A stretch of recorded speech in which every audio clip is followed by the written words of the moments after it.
আপু এই দেখো আমি তোমার জন্মদিনের জন্য একটা গিফট নিয়ে আসছি।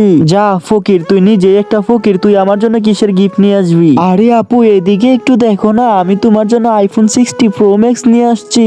আরে ওয়াও, আইফোন 60 প্রো ম্যাক্স, কিন্তু এই আইফোন 60 প্রো ম্যাক্স এর তো অনেক দাম, তুই কিভাবে নিয়ে আসলি? আরে আপু এই টাকা তো আমার কাছেই ছিল, আমি অনেক দিন ধরে এইগুলা জমাইছি, তারপরে তোমার জন্য এটা কিনে নিয়ে আসছি। আরে বাহ, আমার লক্ষ্মী ভাইটা। আপু তোমার ওই চকলেট গুলো আমাকে দিয়ে দাও না। এখনই দিতাছি, এই নে চিকু তোর চকলেট। চকলেট তো পেয়ে গেছি, এখন এগুলো নিতে হবে। আপু তুমি আমাকে এই বিস্কিট গুলো আমাকে দিয়ে দাও না। কিসের জন্য এইগুলো, আবার কিসের জন্য দিব তোকে? আপু আমার সবগুলা টাকা এই ফোন কিনতে চলে গেছে, আমার জন্য আমি কিছুই কিনতে পারি নাই। আরে আমার ভাই তুমি কষ্ট পেও না, এই সবগুলা বিস্কিট তুমি নিয়ে নাও। ঠিক আছে আপু, আমি এই সবগুলা জিনিস নিয়ে চলে যাই এখান থেকে। চলো এখন এই আইফোনটা খুলে দেখি। আরে বাপরে, এটা কি? এটা তো বাসন মাজার জন্য। আপু এখন তাড়াতাড়ি যাও, গিয়ে বাসন দাও, আর আমি এই সবগুলা চকলেট গিয়ে একা একা খাই। আর বন্ধুরা তোমরা সবাই ভিডিওতে লাইক করো।